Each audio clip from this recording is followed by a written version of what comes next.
es el concepto de pretensado. ¿Qué es un pretensado? Entonces empecemos por ver lo que entendemos como concepto de pretensado. Cuando hablamos del pretensado, hablamos también del posttensado. Miren, el pretensado y el posttensado conceptualmente es exactamente lo mismo, es decir, funcionan de la misma manera. ¿Cuál es la idea? Miren, la idea es trabajar con materiales no traccionables. Con eso habíamos terminado la clase pasada, que eran materiales no traccionables. Bueno, eran unos materiales que tenían la particularidad de presentar en el diagrama tensión-deformación capacidades para trabajar muy bien para un lado, es decir, en nuestro caso eran tensiones negativas, pero cuando las deformaciones aparecían alargando la barra, ahí el material decía, yo no tengo esa capacidad. Los materiales que habíamos visto eran mampostería, lo habíamos visto también el suelo, y habíamos dejado ahí como picando uno más, que es el hormigón. Bueno, el hormigón responde también dentro de este juego de características de materiales. Son materiales que, vuelvo a repetir, no toman tracción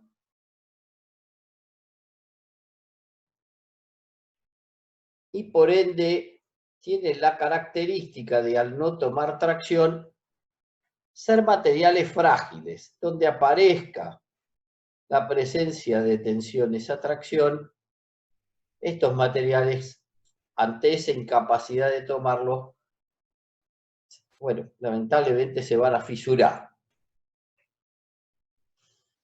Veamos los dos conceptos, ¿qué es el hormigón pretensado y el hormigón posttensado? ¿Qué es el hormigón pretensado? Conceptualmente, nada más, no es que vamos, vuelvo a repetir, a entrar en profundidad. El hormigón pretensado consiste en que yo voy a trabajar con unas barras de acero. Imagínense que este es el molde sobre el cual vamos a trabajar. Este es el suelo, y sobre el suelo nosotros nos vamos a permitir poner un elemento de donde hacer fuerza. Esto está fijo a tierra, es un bloque fijo, de acá y de este otro extremo tenemos otro bloque fijo, y acá en el medio vamos a insertar una barra de hormigón. Acá tiene un anclaje esta barra para que de acá podamos tirar, y esta barra, de este lado le vamos a poner un gato hidráulico. Ese gato va a permitir estirar esta barra, es decir, conceptualmente sería como si acá le estuviésemos aplicando una carga P. En realidad lo que estamos haciendo es deformando la barra para alargarla, y acá adentro ponemos un molde de hormigón para que esta estructura tenga ese molde rígido. Este molde tiene esta forma. Si acá está ese molde de hormigón, perdón, pido disculpas, no un molde de hormigón, quise decir un encofrado metálico que nos permita poner adentro el hormigón. Y ese encofrado nos va a permitir hormigonar una estructura que nos queda acá adentro. Es decir, acá lo que vamos a hacer, acá están las varillas de acero que hemos tensado, volcamos el concreto acá adentro, volcamos el hormigón o el concreto fresco, y esa pieza queda conceptualmente hormigonada con barras de acero que están traccionadas. Claro, hay que esperar a que este elemento de hormigón adquiera resistencia, es decir, pase el proceso de fragüe y continúe. El fragüe es lo que nosotros habitualmente llamamos el endurecimiento del hormigón, pero a partir de ahí viene la adquisición de resistencia de esta pieza de hormigón. Y ahora, cuando yo retiro este gato hidráulico, saco la acción de este gato hidráulico, ¿qué le pasa a las barras? Dice, mire, en el momento en que usted saque ese gato hidráulico, lo que le va a pasar a la barra, si ahora la miramos acá abajo, dice,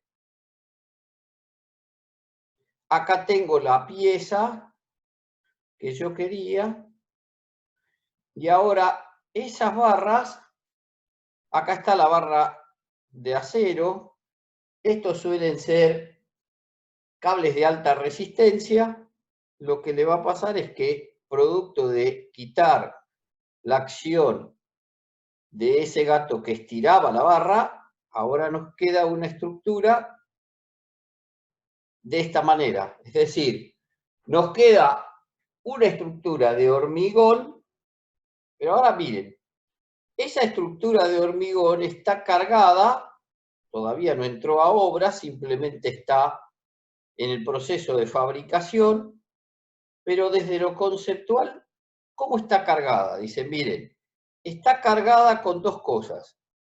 Está cargada con su propio peso, o sea, el peso propio de la pieza, pero a su vez aparece con algo atípico, dice, le aparece un esfuerzo axila compresión.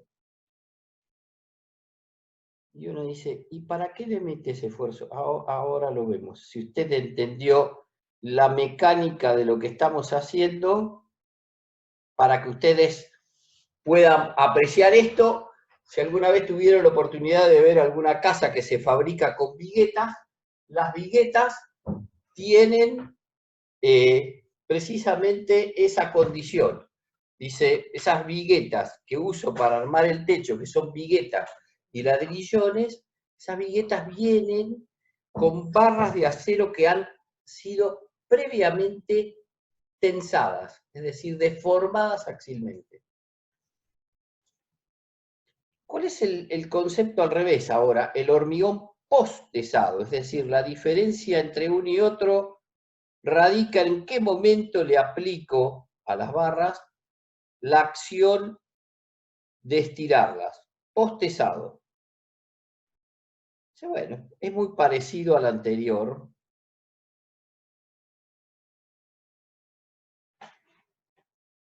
Algo que ahora, dice, esta pieza de hormigón puesta dentro del molde, le voy a poner una vaina. Esa vaina me va a permitir que cuando hormigone, el cable de acero quede libre y no quede adherido al hormigón. Entonces ese cable de acero de alta resistencia aparece inserto adentro de la vaina. Este es un cable de alta resistencia.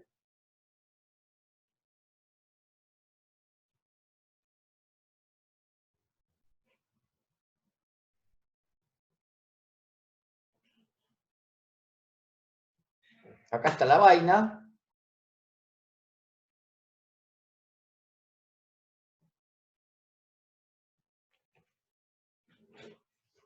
¿Sí? La pieza puede tener una forma de este tipo. No necesariamente tiene que ser esta la forma. Acá lo que hice es, dentro de un molde, le permití, acá aparece la vaina y la barra de acero, le permití a este hormigón adquiere resistencia. Bueno, tenemos que lograr que este hormigón adquiera resistencia. Es decir, aparece el proceso de fraguado y ahora todavía la vaina quedó pegada al hormigón. El hormigón, pasado el proceso de fraguado, aumenta su resistencia y ahí lo que hago es tensar el cable. Vengo acá, una vez que esto ya tomó resistencia, voy al paso que sigue y digo, vamos a tensar el cable.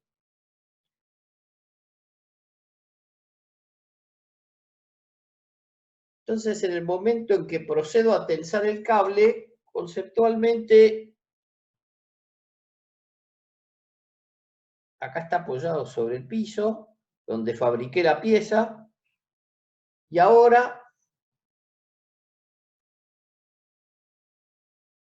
esta pieza ya tiene unos cuantos días, y lo que voy a hacer es, acá está la vaina, adentro está el cable.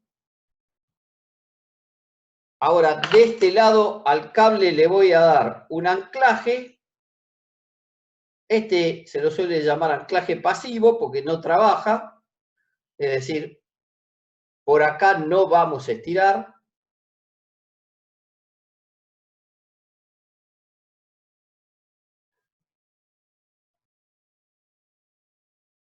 Y de este otro lado, a este cable, le vamos a colocar el gato hidráulico.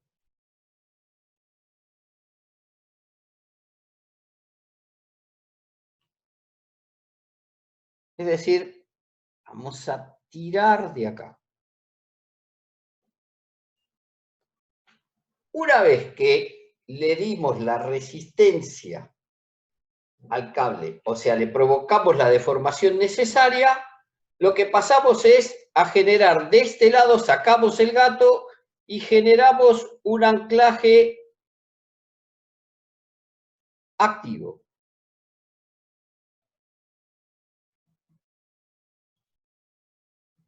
¿Y ahora qué pasó?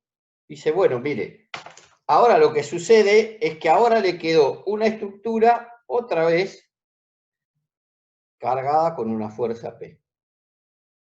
Ahora, pensemos por un momento, si yo pienso que ahora esta barra me quedó con un esfuerzo P aplicado desde el punto de vista tensional. Si yo pienso en tensiones acá, perdón porque voy a montar sobre este tema del tensar el cable.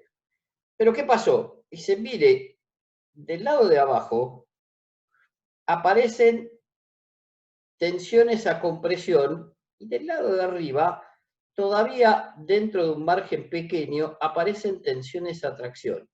Dice, ¿por qué? Y porque el cable tiende a comprimir esta barra. Es decir, acá tendríamos tensiones debidas a P.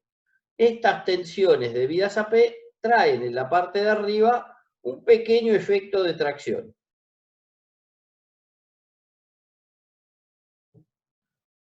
¿Sí? Ahora fíjense, esto sería en la fibra inferior, en la fibra superior tendríamos tensiones a tracción. Esto está sobre el suelo. En el momento que yo provoco esto, lo que le va a pasar a esta pieza es que esta pieza va a aparecer de esta manera. Va a sufrir una deformación apreciable. Dice, esto se va a arquear de esta manera. ¿Tanto? Sí, se arquea bastante, dependiendo de la pieza que esté jugando. Esta pieza quedó deformada así.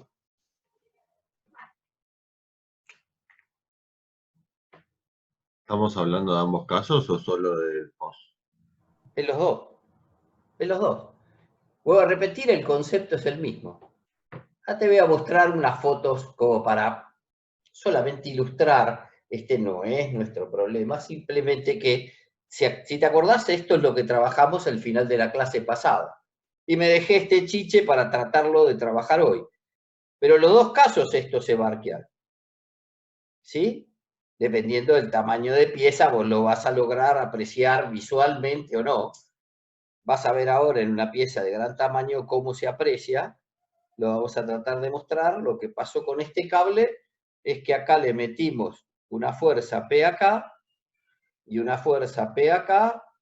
Y si se fijan, acá si queremos graficar de alguna manera, podríamos graficar la distribución de las cargas actuantes.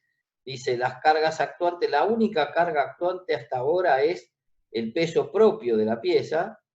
Dice, este peso propio es lo que está actuando.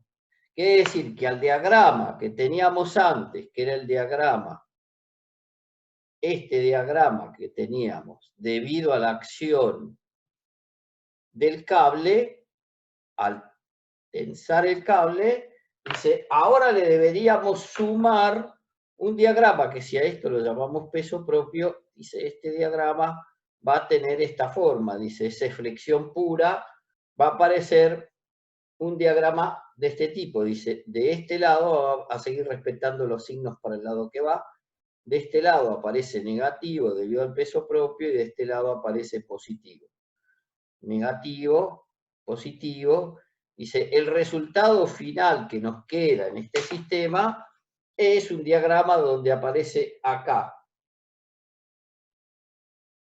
un poquito de negativo, acá notablemente más grande el negativo, y nos queda toda una pieza comprimida. ¿Se entendió el juego de las tensiones? ¿Qué es lo que pasó? Dice, estas son debidas al cable y estas son debidas al peso propio. Las tensiones debidas al peso propio. Y como resultado me quedó un diagrama. Dice, este diagrama lo podríamos llamar en el estado 1. Y ahora vamos a ver por qué digo que esto es en el estado 1. Dice, hasta acá todo este proceso, todo esto que hemos analizado, es en el proceso de fabricación. Acá es cuando lo fabricamos a la pieza. Ahora lo que vamos a hacer es trasladar este proceso de fabricación y lo vamos a llevar al lugar donde lo tengo que montar. Lo tengo que montar en la obra. En todo momento, yo tengo que controlar permanentemente este juego de tensiones, porque la pieza tiene que estar permanentemente auditada en lo que a tensiones se refiere. Ahora miren, ¿qué pasó? La pieza la pusimos y la montamos. Ahora esa pieza quedó montada acá y ahora la pieza tiene precisamente esta deformada. ¿Por qué tiene esa deformada? Porque ahora van a ver, le vamos a sumar a ese valor de carga la carga para la cual fue pensada la pieza. Entonces, ahora tenemos, por un lado, un incremento de delta P. Es decir, el peso propio lo vamos a incrementar. ¿Por qué lo vamos a incrementar? Porque al peso de la viga le vamos a meter el peso de todo lo que la viga va a soportar, pero que va a quedar fijo a la viga. Por ejemplo, seguramente que esas vigas dejan la necesidad de construir una losa por encima y un pavimento por encima de esto para poder permitir que esto, si fuese una viga de un puente, pudiese resistir cargas. Y después viene el objetivo para el cual fue puesto la viga, es decir, por arriba de esto van a circular, si esta fuese una viga de un puente, por arriba de esto van a transitar cargas. Es decir, acá aparecerá el verdadero valor de la sobrecarga actuante, dice, aparece una sobrecarga actuante acá. ¿Qué estamos buscando en todo momento? Aprovechar la capacidad grande que este material tiene de trabajar con barras a compresión, porque si se acuerdan, tenía esta capacidad, pero le faltaba esta. Entonces, si yo puedo previamente generar que la pieza me termine entrando en obra con tensiones todas negativas, al agregarle mi sobrecarga, que es la función para la cual fue pensada, ahora yo parto de este diagrama de tensiones, dice, es este el diagrama de tensiones que yo tengo, así llegó la viga a obra, y al agregarle este incremento de peso propio más esta sobrecarga, me aparece el problema real de la flexión. Dice acá, se me suma una flexión significativa, donde acá aparecen valores negativos, y acá aparecen valores positivos, que ahora van a tener otro significado en dimensión, con un resultado final que me queda un diagrama de este tipo. Dice, ahora me queda de este lado un valor de tensión negativa más grande y me quedan tensiones de tracción más chicas. Este sería el diagrama de tensiones en el estado final o estado 2, por llamarlo de alguna manera. ¿Qué tengo que hacer en todo momento? Dice, mire, yo tengo que controlar permanentemente las tensiones, ya sea en la condición 1, superior e inferior en la condición 1, pero también tengo que controlar las tensiones superior e inferior en la condición 2, es decir, puesta dentro de la obra. ¿Qué obtuvimos con esto? Una mejora. ¿Quién toma estas tensiones de tracción? El cable tiene capacidad porque precisamente lo que fuimos a buscar es un cable de alta resistencia para tomar la pieza. Y de esa manera optimizamos el funcionamiento de esta viga. Estas vigas permiten salvar grandes luces. Conceptualmente, ¿se entendió lo que hicimos? Mario, te hago una consulta. Sí. Sí, te escucho. Yo no entendí qué Habla sería la más fuerte vaina. porque apenas si te logro escuchar, por favor. Vale. ¿Ahí se escucha? Sí, ahí se escucha muchísimo mejor. Ok. Yo no entendí qué sería la vaina y cómo se vincula el cable con el hormigón en el postensado. La vaina te permite pasar el cable de alta resistencia y ese cable queda libre. El cable de alta resistencia está dentro de la vaina. Vos hormigonás la pieza de hormigón, haces este hormigonado con la vaina y el cable está suelto. Una vez que esta pieza endureció, la vaina es nada más que como si fuese un caño que dejás pasado por dentro, ¿no? ¿Verdad? Y una vez que la pieza tomó resistencia, viene el proceso de tensar el cable. Entonces venís y le pones el gato hidráulico de este lado lo anclás, empezás a traccionar de este lado provocándole deformaciones de alargamiento, una vez que se alargó, le pones un anclaje de este otro lado. Y entonces la barra de acero te quedó comprimida. Y lo que te hace es deformar la pieza hacia arriba. Con lo cual te quedan tensiones todas negativas. Y eso te viene bien porque vos decís, como el hormigón tiene gran capacidad de resistir a compresión, a vos la preocupación no está por este lado, está por este lado. Precisamente lo que estás ganando es la capacidad de trabajar esas tensiones de tracción dentro de lo que es el cable de alta resistencia. No sé Mario. si fue claro como concepto. Ok, sí, perfecto. Tengo una pregunta que puede estar de más. ¿Los anclajes no van a generar algún efecto negativo como que concentran demasiado en un punto chico, Sí, al lado del pretensado. sí, totalmente. El cable está Ese es el agarrado a todos problema, los pero hormigones. digamos, yo lo único que pretendo, faltan un montón, te falta ver hormigón. Hormigón 1 y no lo ves. En hormigón 2 recién ves este tema. Quiere decir que te falta toda una construcción, te falta ver materiales, te falta ver una serie de cosas.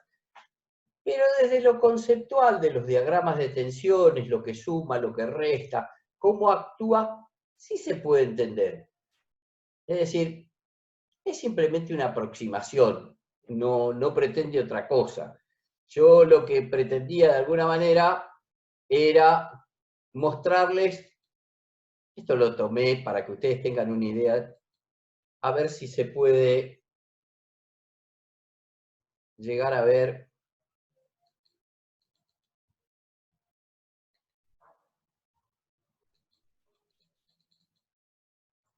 ¿Se ven las imágenes? Se ven. Sí, se ve. Sí. Bien. Para que tengan una idea, vuelvo a repetir, esto es simplemente como para que ustedes puedan.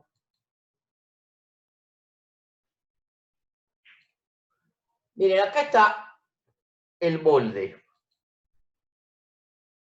Este molde, estas dos tapas, se abren hacia los costados, de forma tal de que cuando la cierro, me queda la forma de esta suerte de perfil doble T que están viendo acá. ¿Se ve lo que quiero mostrar? Acá abajo, acá está abierto, acá está el tímpano de cierre, y acá está el molde fraguado apoyado sobre directamente una estructura que apoya sobre el piso. Estos perfiles se suelen hacer próximos a la obra. ¿Por qué se hacen próximos a la obra? Porque después hay que trasladarlo. Si hay posibilidades, las vamos a tratar de hormigonar cercanos a la obra. ¿Qué vamos a dejar acá abajo? Acá abajo quedan para poder pasar los cables que yo necesito tensar. Entonces, voy a hacer lo siguiente, voy a tensar, no encontré una foto adecuada para mostrar el proceso donde acá está el gato hidráulico va a tirar de estas barras aceradas y lo que va a pasar es lo siguiente. Voy a llenar con concreto la pieza desde arriba. Creo que se ve el molde que antes veíamos, cómo lo estamos llenando, las barras ya están tensadas, esto es pretensado, quiere decir que lo tenso antes, las barras ya están tensadas y estiradas. Y acá estoy llenando con concreto el molde. Una Acá pregunta. está la viga donde le saqué el lateral ya hormigonada. ¿Sí? ¿Se ve? Una pregunta. Se ve, creo que se ve con claridad la viga retirado del molde. Conceptualmente lo que hicimos fue esto. Y ahora lo que vamos a poder apreciar, acá están las barras que traccionamos previamente, nos quedó este esfuerzo axila-compresión. Y ahora miren esto, acá lo dejé graficado para que se vea. Acá está el molde. Miren la viga, todavía en proceso de fabricación, lo que se separó del molde. ¿Se ve el fondo de viga y el molde lo que se corrió hacia arriba? ¿Se llega a apreciar? Sí, se ve. ¿Cómo quedó Sí. notablemente deformada hacia arriba? Mario, ¿por qué la tensan tan lejos del baricentro de la sección? Porque vos lo que buscas es, si vos la tensases en baricentro, lo único que le meterías es compresión pareja. Pero vos sabés que tus cargas, ¿cómo van a actuar? Gravitatorias. Quiere decir que el diagrama que te va a aparecer te va a comprimir arriba y te va a traccionar abajo. Vos necesitas generar toda la mayor cantidad de esfuerzos de compresión en la parte de arriba, para lo cual la arqueás al revés. Pensá cómo va a ser tu carga. Imagínate tu viga simplemente apoyada sin ningún proceso. ¿Cómo se te va a deformar? Hacia abajo. Bueno, vos lo que haces es mandarla construida hacia arriba. Y cuando la montes, las cargas que actúen por encima te van a cambiar e invertir el sentido de deformación de la pieza. todo este cálculo de cuánto tiene que flecharse, contraflecharse, ni por asomo lo vamos a tocar. Tampoco soy una Mario, una persona que pregunta. podría desarrollar en profundidad porque nunca me tocó trabajar en esto. Pero, ¿fui claro en la respuesta? Sí, Bien. perfecto. Acá está. Mario, ¿te puedo hacer una pregunta? Sí. ¿Ahí el cable está en contacto directo con el hormigón o tiene Acá, si es el pretensado, el cable está en contacto directo con el hormigón. El cable fue traccionado, se hormigonó, se endureció el hormigón, tomó resistencia el hormigón, y la viga, suelto el gato hidráulico, y el cable te provoca este efecto de arquearte la pieza hacia arriba. El Perfecto. cable está en contacto directo con la pieza de hormigón. En el caso del postesado, la viga va a ser tensada una vez que fragüe, una vez que adquiera resistencia, no una vez que fragüe. Una vez que adquiera resistencia, no es inmediatamente a que endureció, que es la palabra que ustedes más habitualmente mencionan, una vez que fraguó es la palabra que le va a exigir de acá en más Luis cuando les trabaje con Luis Luco, que es el que va a dar comportamiento de materiales. Lo que estamos hablando es que la viga tomó capacidad resistente. Una vez que resistió, y le voy a hacer el postesado, de ahí empiezo a tirar el cable para darle este efecto. Pero conceptualmente, pretensado y postesado es lo mismo, salvo que en un caso tenso el cable antes y en el otro después. Acá está la viga.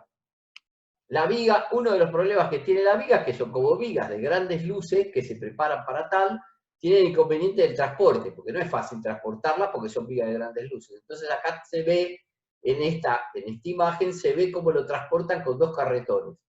Y con estos 2 carretones van a llegar a obra. Tengo que tener mucho cuidado con los esfuerzos que pueden aparecer, acá lo dice, evitar la aparición de esfuerzos imprevistos que puedan dañar a la pieza. Acá tengo que tener un control permanente de tensiones, pero de eso van a verlo un poquito más adelante. Recuerden que solo estamos jugando por ahora. Y finalmente, esa viga va a ser elevada y montada entre los 2 estribos de un puente. ¿Cuáles son las ventajas que tiene este proceso constructivo? Imagínense que esto fuese una carretera que yo tengo que cortar la circulación, y entonces lo que voy a hacer es, en una ventana de tiempo, voy a interrumpir el paso por esta carretera, de forma tal de poder venir con todas estas piezas que ya están fabricadas fuera de la obra, y las monto en un momento determinado todas juntas. Si yo eso lo quisiese hacer con un tablero de hormigón puesto en obra, tendría que armar todo el encofrado, cortar todo ese periodo, esperar que todo eso primero fragüe, luego adquiera resistencia, y recién ahí podría retirar el encofrado. De esta manera, el tiempo que quedo interrumpiendo la circulación en este espacio, en esta vía de circulación, es mucho más acotado. ¿Por qué? Porque todo el proceso de fabricación lo tengo afuera. ¿Qué queda nada más que dentro del proceso de obra? El proceso de montaje de estas piezas. Una vez que las monté, ya puedo volver a liberar la circulación. ¿Se entendió conceptualmente la idea? Vuelvo a repetir, solo pretendo mostrar una idea, nada más que una idea. Sí, se Sí, se entendió. Sí, perfecto. Bien. Bueno, volvamos a lo nuestro. Contado esto, Profe, volvamos a lo nuestro. Sí. le hago una pregunta de la hoja. No entendí en la última parte de lo que sería el cuarto gráfico del postensado. Sí, la carga roja. La carga roja es, vos tenías la carga, el peso propio era el peso propio que tenía la viga. Pero cuando llegás a la obra, a este peso propio se le agrega otro peso propio, porque esta viga, vos tenés que completar la losa por arriba, por ejemplo.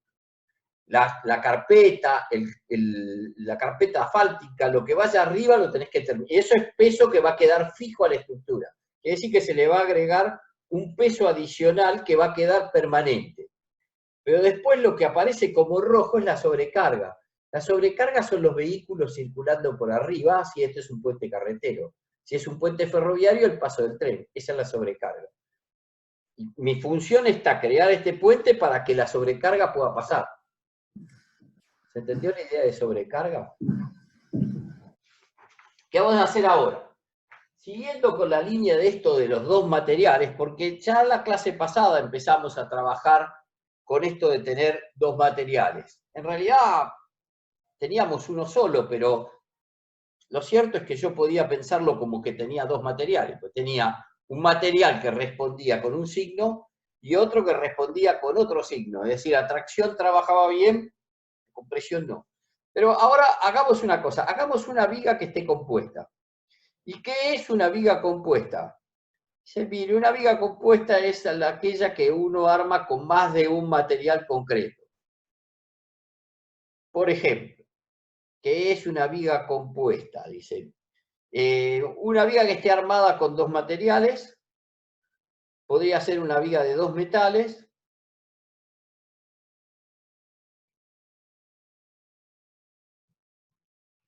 podría ser una madera que tenga una planchuela de acero,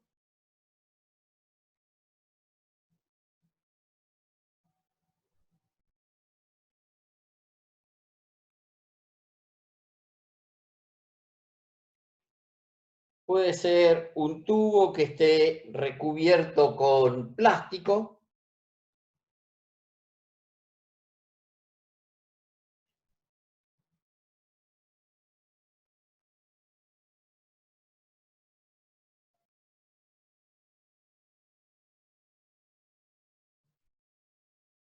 y en nuestro caso, la pieza fundamental que nos interesa estudiar son las vigas de hormigón armado. Por supuesto, solo vamos a atender un pequeño puente, pero van a ver que este pequeño puente, cuando llegue el hormigón, va a tener bastante que ver. O sea, empecemos por acá, miren. Yo tengo una viga. Vamos a trabajar con la viga más sencilla que tenemos, que además resulta ser una de las más comunes. Dice, esta viga tiene la particularidad de tener dos materiales en juego. Entonces, imaginemos que sea una viga de sección rectangular, de ancho B, y que acá separamos los dos materiales, uno lo pintamos en azul, otro lo pintamos en rojo por pintarlo de dos colores distintos. Dice, acá tenemos los dos materiales en juego. A este lo llamamos material 1, por llamarlo de una manera, a este lo llamamos material 2. ¿Sí? Dice, del material 1, nosotros tenemos que el material 1 tiene un módulo de elasticidad, que lo podríamos llamar E1, el material 2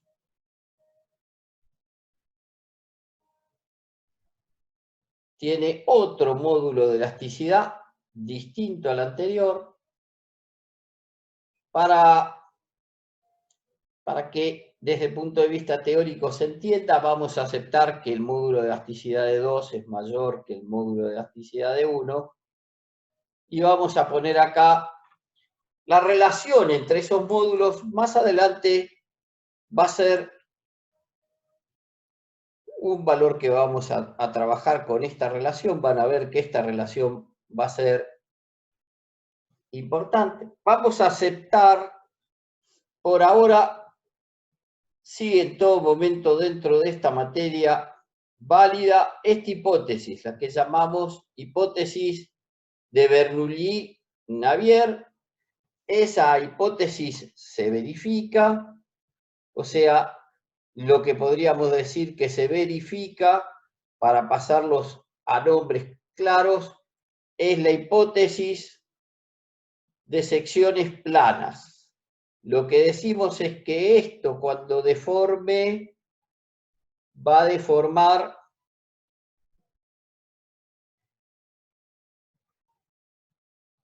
conservando, a pesar de ser madera acero, hormigón acero, va a mantener la hipótesis de secciones planas. O sea, imagínense, vamos a volver a representar nuestra terna, la ponemos por acá, dice, yo sé que la línea neutra ahora no va a ser precisamente una línea neutra que pase. Dice, esta línea neutra no va a pasar por la sección transversal, entendiendo por el baricentro de la sección de ambas piezas en conjunto.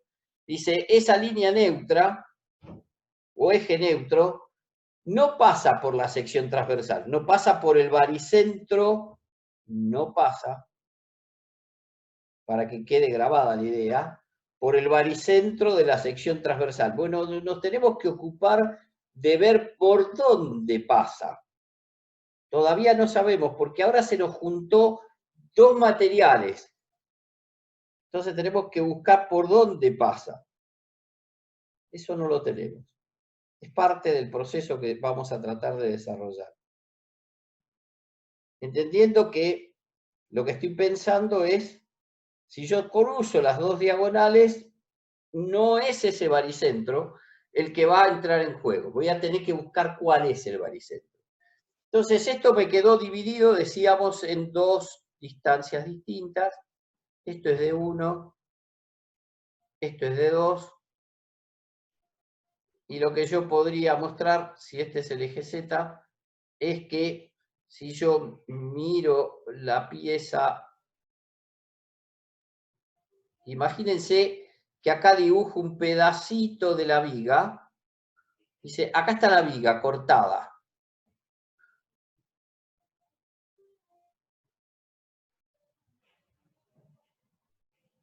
Ahí está, un corte de la viga. Dice, el eje X está pasante por acá. Y el eje Z está saliendo hacia abajo. ¿Se entiende lo que dibujo? Acá aparece un momento flexor aplicado, ese sí, es el par que veníamos aplicando. Estoy trabajando con una flexión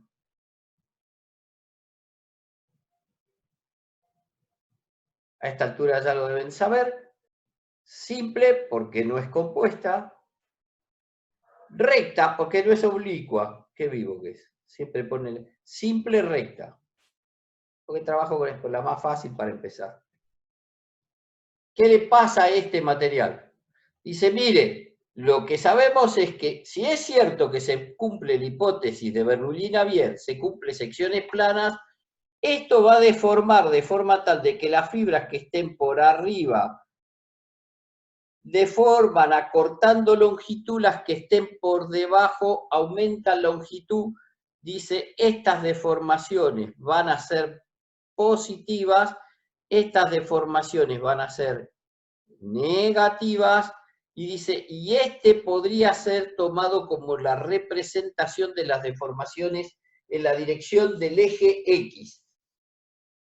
Lo que nosotros ignoramos es cuál es esta distancia en la cual queda ubicado nuestra línea neutra. ¿Dónde está el baricentro de esta sección armada de dos materiales? ¿Por dónde queda la posición de la línea neutra? Algo que podemos afirmar es que la posición de esta línea neutra, esta es la línea neutra, eso no nos cabe duda, dice, esa línea neutra, si bien no queda en el centro de la pieza, lo que sí es que se va a desplazar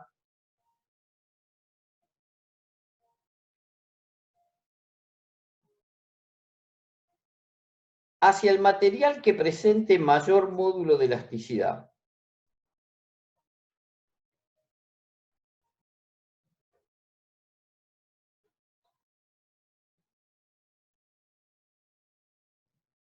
Eso sí lo podemos afirmar.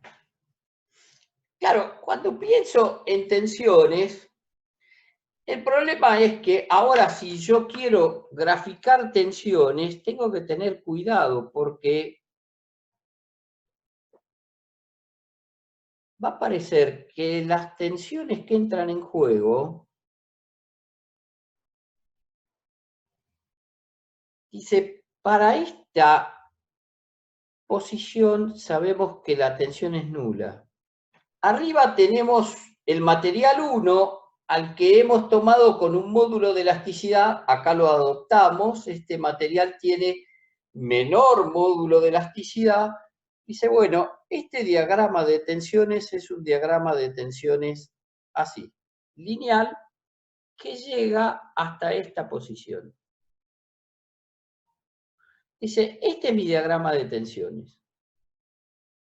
Dice, arriba se comprime, sí señor, y abajo se tracciona. Esto es compresión y esto es tracción. Dice, sí, acá está. Esto es las tensiones asociadas al material 1. ¿Qué le pasa al material 2? Invertí los colores, pido mil disculpas, voy a graficar de nuevo. Quería mantener los colores con los cuales había dibujado, pero me equivoqué. Pero ahora lo salvamos, no se enoje. Ahí está, lo salvamos. Dice, este es el material 1. Cuando voy al material 2, ¿qué le pasa? Dice, mire, encuentro lo siguiente, ingeniero. Cuando usted tiene esta deformación en juego, si usted trabaja esta deformación con este módulo de elasticidad, obtiene esta tensión. Pero si esta misma deformación la trabaja con un módulo de elasticidad más grande, acá le aparece que este valor es distinto, dice. Mire, hay una respuesta distinta. Dice, pero entonces se perdió la hipótesis de Bernoulli-Navier, porque ahora las tensiones ya no son iguales, no representan una línea, no. La hipótesis de Bernoulli-Navier atiende al plano deformado, pero este plano deformado no necesariamente va a coincidir con el tema de las tensiones. Acá salta la tensión porque cambio el módulo de elasticidad. Y ese salto, lo que tengo que tener cuidado es que acá también va a crecer con una particularidad. Este diagrama de tensiones tiene que acompañar esta línea, ¿la ven? Que acompañe esta línea. Pero esa línea sí o sí pasa por el baricentro, o mejor dicho, pasa por la línea neutra. Dice, esa línea tiene que justamente cortarle la línea neutra porque este diagrama de tensiones viene asociado a ese diagrama de deformación. Quizás lo más importante que tengo para explicarle es este dibujito. Ese dibujito, el que corresponde a tensiones, ¿se entendió? ¿Se entendió el porqué del salto del diagrama de tensiones? ¿Y por qué este diagrama de tensiones, esta pendiente, que no es igual a esta pendiente, ambas pendientes se tienen que cortar sobre la línea neutra? ¿Sí o no? Sí, se entendió. Bien. Entonces, si se entendió eso, todo lo que sigue es muy simple, porque miren, yo recuerdo que las deformaciones en X estaban dadas, ¿se acuerdan? Las deformaciones decíamos que crecían con un coeficiente constante multiplicadas por la distancia a la cual yo tomaba la deformación. Quiere decir que a mayor distancia respecto de esta línea, que era la que llamábamos línea neutra, aumentaba la deformación. Este coeficiente habíamos dado el nombre de curvatura. Más adelante volveremos sobre él cuando veamos las deformaciones asociadas a flexión y arrancaremos desde el concepto que dejamos acá. Pero si eso mismo lo quiero pensar en tensiones yo me acuerdo que las tensiones sigma X no eran más que multiplicar el módulo de elasticidad por la deformación en X. Es decir, si lo escribo, esto me dice que esto es el módulo de elasticidad por ese factor constante llamado curvatura por la distancia en Z. Ahí está. Ya tengo parte de este problema resuelto. Y ahora, si me paro en las ecuaciones de equivalencia, que son casi el elemento con el cual recurrentemente vamos a buscar la unión entre estabilidad 1 con estabilidad 2, acá tenemos las ecuaciones de equivalencia. ¿Y qué decían las ecuaciones de equivalencia? Dice, bueno, acá intervenían de las 6, 2. la que correspondía al normal, que era la que nos ayudaba a sacar la posición del baricentro, y la correspondiente al flexor, que nos daba cuánto era la curvatura o los términos para pensar en tensiones. Entonces, empecemos por la primera.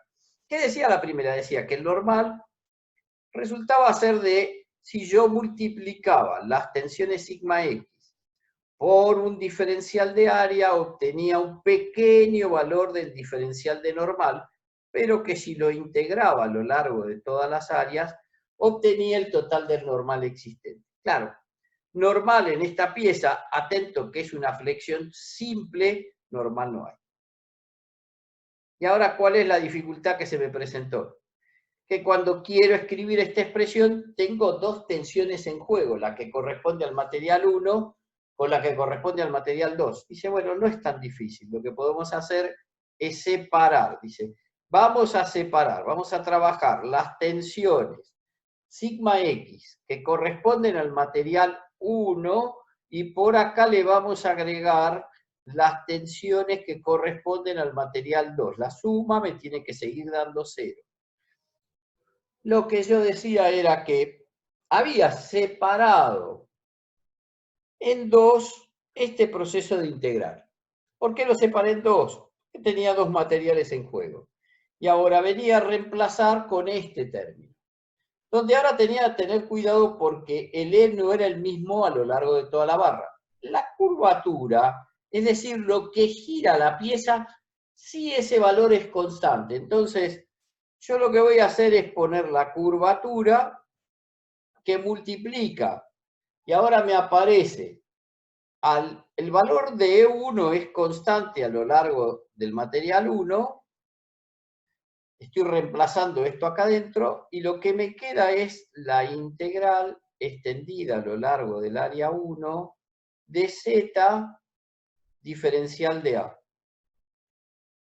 Y si eso mismo lo repito acá, podría decir la curvatura por el material 2, y esto es la integral extendida al área 2 de Z diferencial de A. Y ahora, si se fijan acá,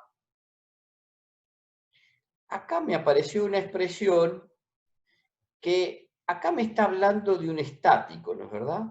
Y acá me está hablando de otro estático. Lo que podríamos hacer es, para terminar de armar la expresión, es, voy a hacer lo siguiente, voy a dividir esta expresión, divido esta expresión, divido por E1. ¿Para qué? Para que me aparezca este coeficiente que está acá, que es la relación entre el E2 y el E1. Y entonces me aparece lo siguiente, la curvatura ya la puedo sacar porque como está igualado a 0, desaparece de la expresión.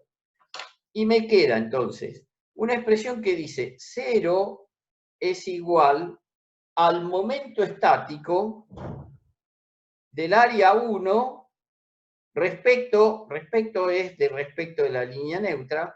Ahora aparece E2 sobre E1 y dice, ese es ese factor que usted llamó n, que es la relación entre los dos módulos, este factor n, y finalmente me aparece el momento estático respecto del área 2 con relación a la línea neutra. Dice, acá nos está hablando de algo que ya aprendimos a calcular. Esto nos está diciendo que el momento estático de esta figura compuesta, dice, el baricentro del momento estático de la figura compuesta, por ahí pasa la línea neutra. Esta ecuación nos va a permitir determinar la posición de la línea neutra. ¿Por qué? Y porque yo entendí que tengo que lograr encontrar cómo es esto del momento estático de la figura compuesta. Ahora lo desarrollamos un poquito más, con más precisión a continuación. Hagamos la segunda de las ecuaciones. La segunda de las ecuaciones decía, si yo quiero calcular ahora en vez del normal, quiero calcular el momento flexor no es más que el producto de tensión normal por diferencial de área, que multiplico por una distancia, eso me daba, integrado a todo el área, me daba el flexor.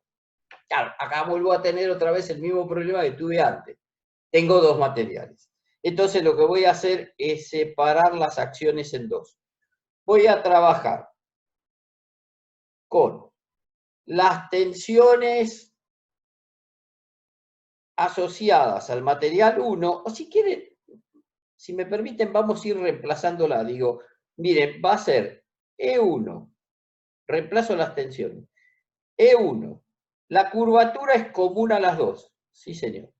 Por la distancia Z, sí señor. Acá puse la tensión normal de la parte 1, claro, porque voy a limitar el análisis al área 1, que a su vez multiplica por el diferencial de A, que a su vez multiplica por Z. Y eso mismo, cuando lo analizo del otro lado, me queda algo idéntico, dice. Dice, aparece una integral. Expreso las tensiones. Dice, ahora es el módulo de elasticidad del material 2. Por la curvatura, por Z, por diferencial de A, y otra vez por Z. Dice, bueno, esta expresión me suena conocida. Dice, si yo ahora digo que este es el momento en I, y saco la curvatura, dice, saco la curvatura E1, y acá me aparece la integral extendida al área 1 de un Z cuadrado diferencial de área, y acá me aparece otra vez la curvatura 1E2, una integral extendida al área 2 de un Z cuadrado diferencial de área. Ahora, si se fijan, este término que está acá, este que está acá, tiene la forma de un momento de inercia. Dice, este podría ser el momento de inercia de la parte 1 respecto de la línea neutra. Y este que está acá podría ser el momento de inercia respecto de la parte 2. Quiere decir que ahora, si despejo la curvatura la podríamos escribir sin mayor problema. Dice, la curvatura sería igual. A ver si están de acuerdo conmigo. Dice, podríamos poner arriba MI y abajo me va a aparecer algo de este tipo. Dice, por un lado me aparece E1 por J1, si ustedes quieren, referido a la línea neutra, más E2, J2, también referido a la línea neutra. Quiere decir que cuando quiera escribir ahora las tensiones, si yo tengo la curvatura, dice, mire, si usted tiene la curvatura, ya está, ya tiene cómo construir esas tensiones. Dice fácil. Las tensiones X que corresponden al material 1, las escribe de esta manera. Dice, multiplica este término por E1. Dice, esto es E1 por la curvatura. Y la curvatura, si la escribimos, era MI sobre E1 J1 de la línea neutra más E2 J2 de la línea neutra, que multiplica por Z. Y si quisiese escribir los material 2, dice la tensión en el material 2, es muy parecida a esta, salvo que ahora trabaja con E2, y dice, lo que tengo que hacer es agregarle el MI y dividirlo por el E1 J1 respecto de la línea neutra más L2, J2, también respecto de la línea neutra por Z. Dice, acá están las 12. Esta es una de las expresiones que necesito. Y esta es la otra expresión que necesito. ¿Es difícil construirla? No. Si se fijan, tiene el mismo formato que tenía para una flexión simple recta. Si en una flexión simple recta, ¿se acuerdan que la expresión de la simple recta tenía una expresión de este tipo? Cuando tenía para un material, dice, para un material, la expresión era una expresión de este tipo. Dice, sigma x es igual a mi sobre ji por z. ¿Muy bien? Quiere decir que lo que estoy escribiendo acá abajo es la condición de rigidez que tiene este material para tomar flexión. Tiene mucho parecido con esta. Ahora la vamos a desarrollar un cachito más. Vamos a darnos un método que nos ayude a calcular esta pieza. ¿Se entendió hasta acá? Cuando estén cansados, paramos, porque ahora como no se corta, podemos dar clase hasta el infinito y más allá. Pero si están cansados, paramos, no hay problema. ¿Sigo? Miren, recuerden las expresiones que acabamos de ver y ahora vamos a darnos un método. Es un método constructivo, un método que ayuda a pensar esto mismo que vimos. Se llama método de la sección homogeneizada. Método de la sección homogeneizada. ¿En qué consiste este método de la sección homogeneizada?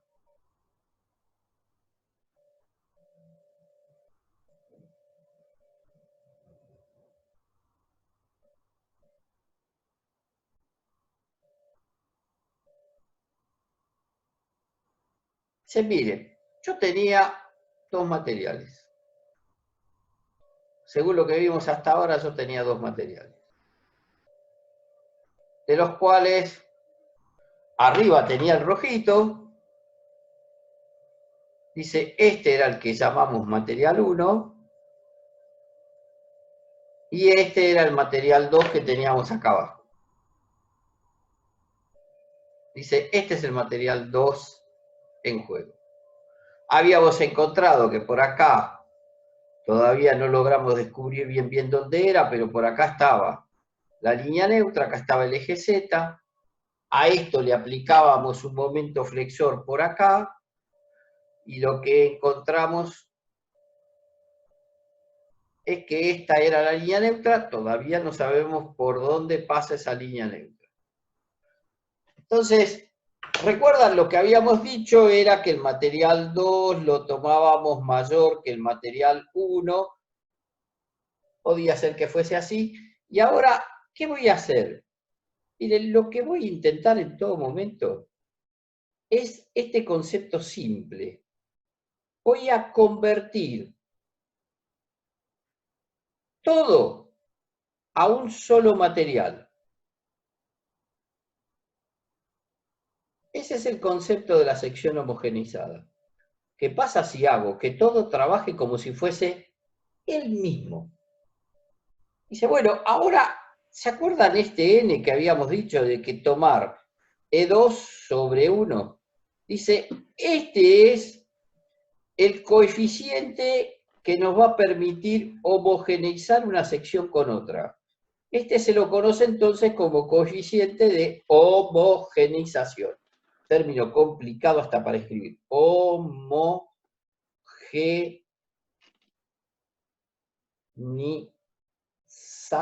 Ahí está. Este es el término que nos permite pasar de un lado al otro. Entonces,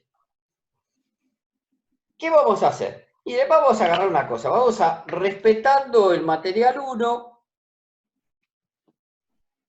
vamos a convertir ese material 2 en material 1. ¿Cómo lo hacemos?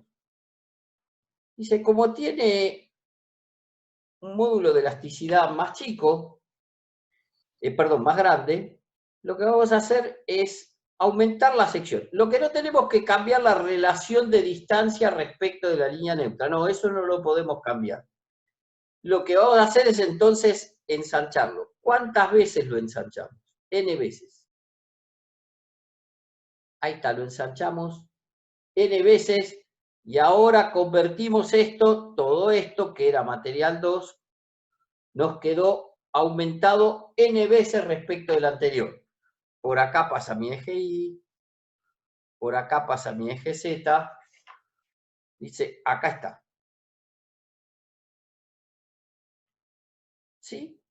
Y ahora volvamos al concepto que habíamos visto. Ahora reconfiguremos para atrás para ver, cuando nosotros vimos en flexión simple recta, pero con un solo material, con un material, ¿qué hicimos para determinar la posición de la línea neutra? Dice, mire, yo me acuerdo que como era una flexión simple recta, nosotros decíamos que como el n era 0, es decir, que esta integral era 0, nosotros vinimos y dijimos, bueno, reemplacemos sigma x y lo cambiamos por E, por la curvatura, por Z y diferencial de A.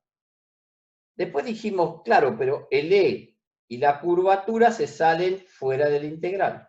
Es decir, que nos quedó Z diferencial de A, extendido a todo el A. Después dijimos, bueno, pero como E y la curvatura tienen que ser necesariamente distintos de 0, quiere decir que lo que es 0 es la integral extendida a todo el área de Z diferencial de A. Quiere decir que esto no era más que el momento estático respecto de la línea neutra extendido a toda el área, esto tenía que ser 0. Bueno, hace un instante atrás, nosotros encontramos una expresión muy parecida. La copio, la expresión que encontramos hace un instante atrás decía algo así. Dice, si usted toma el área 1, el estático del área 1 referido a línea neutra, y le suma el área 2 multiplicada por n, dice, respecto de la línea neutra, dice, esto es parecido a este momento estático. Esto es lo que habíamos calculado para un material, acá aparece para dos materiales. ¿Qué dijimos acá? Que la línea neutra pasa por baricentro, pasa por G. Eso es lo que dijimos acá. Bueno, ¿qué vamos a decir ahora? Bueno, lo mismo, que la línea neutra pasa por G, pero de lo que llamaremos sección homogeneizada.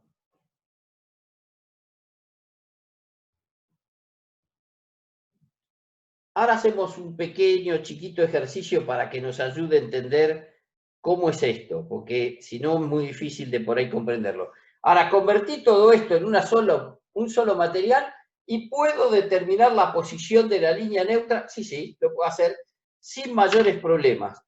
Es más, ahora eso me permitiría calcular las tensiones. ¿Por qué? Y porque yo podría venir acá y graficar las tensiones asociándolas a esa expresión con la... ¿Se acuerdan? Para calcular las tensiones lo que hacíamos antes era agarrar el MI, dividirlo por el JI y multiplicarlo por Z. Esto es lo que hicimos en un material. Como ahora es un solo material, bueno, yo podría calcular estas tensiones. Me aparece un diagrama de tensiones. Y se pasa por acá porque el baricentro de esta sección ya sé cómo se puede determinar. Ahí está, dibujé este diagrama de tensión. ¿Y es este el diagrama de tensiones que se corresponde con el material? En una parte sí, y otra parte que no. Todavía tenemos que ver qué hacemos con la segunda parte. Porque hay una parte que funciona muy bien. y hay otra parte que no funciona tan bien. Pero hay algo que nos puede ayudar a trabajar eso. ¿Se acuerdan cómo eran las dos expresiones que trabajamos hace un rato? Las dos expresiones decían que sigma X del material 1 respondían a una expresión que venía dado por E1, estoy transcribiendo lo que escribí en el papel anteriormente, MI, y acá abajo venía E1 J1 más C2 J2. Esto tiene que ver cuando lo hicieron con Axil, aparecía algo parecido. Si en Axil tenían dos materiales, aparecía algo parecido a esto. La condición de rigidez Axil era la condición de rigidez del conjunto. Dice, esto multiplicado por Z. Cuando lo vi del otro lado, cuando fui a buscar las otras tensiones, me apareció algo de este tipo. Dice, vamos a hacer una cosa, vamos a transformar esto. Dividamos el E1 acá abajo a ver qué nos pasa. Dice, si divido el E1 ahí abajo me aparece MI sobre... Y acá miren, E1 se va, me queda J1. Me aparece E2 sobre E1, me aparece el N. Y acá me aparece el J2.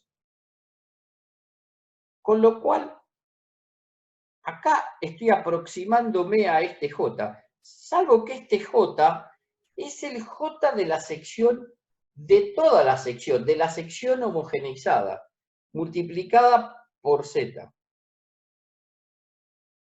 Esto es lo que vamos a llamar el momento de inercia respecto de la sección homogeneizada. Momento de inercia. Sí. Sí, dale. ¿Puedo hacer una pregunta cuando pueda igual? Dale, ahora puedo. Mientras que escribo puedo. Bien. Ahí recién dividió por E1 en el denominador. Claro, bajé el E1 abajo y me quedó E1 con E1, me quedó 1, y E2 con E1 me quedó el N. Ah, perfecto, bajó. Listo, listo. Gracias, perdón que no lo vi y me perdí. Gracias. No hay problema. Vos preguntás todo lo que quieras. Si no le doy clase a la pantalla que tengo delante. Así que no tengo problema. Ahora, miren, ahora ya tomó el formato este, ¿eh? Ya casi estamos en la misma. Ahora, cuando hacía la segunda de las expresiones que hice la deducción anteriormente, me había quedado una expresión igual a esta, salvo que acá en vez de E1 tenía E2. Dice, acá me aparece E2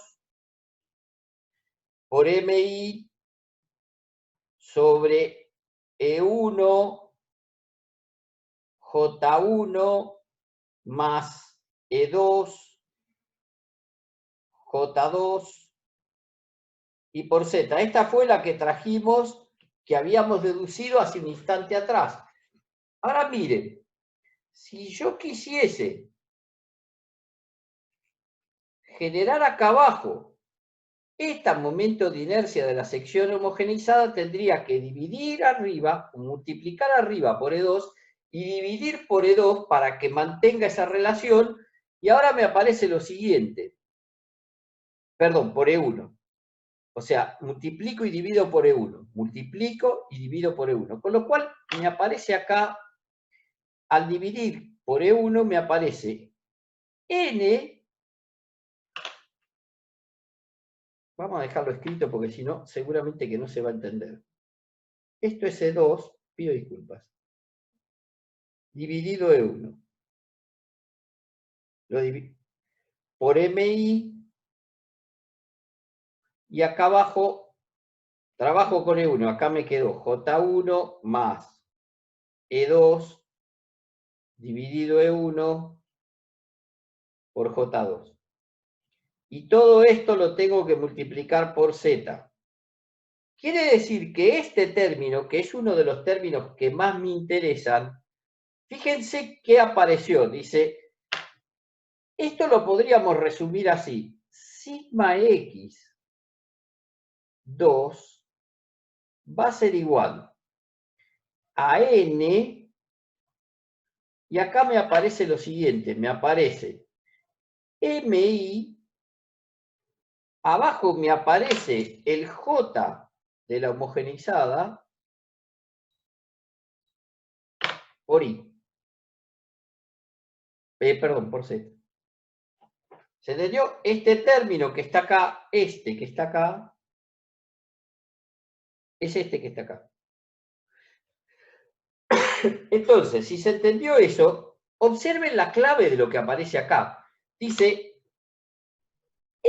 esto que me quedó agrupado acá, esto que está acá, esto, si se fijan, ese término es este que está acá, es MI, J de la homogeneizada por Z. Quiere decir que esto es sigma X 1. O sea, lo que me está diciendo esta relación es que vuelva a este diagrama y haga lo siguiente, multiplique por este coeficiente de homogenización las tensiones que obtuve a partir de considerar todo como material 1. Dice, bueno, vengo acá y digo, agarro esta tensión y la multiplico n veces. Agarro esta tensión y la multiplico n veces. ¿Por dónde tiene que pasar, ingeniero? Tiene que pasar por ahí. ¿Por qué tenía que pasar por ahí? ¿Se acuerdan que la pieza tenía una sola curvatura? Entonces, pensado en deformaciones, necesariamente las tensiones tienen que pasar por la misma línea neutra. Dice, acá está, ¿qué hicimos?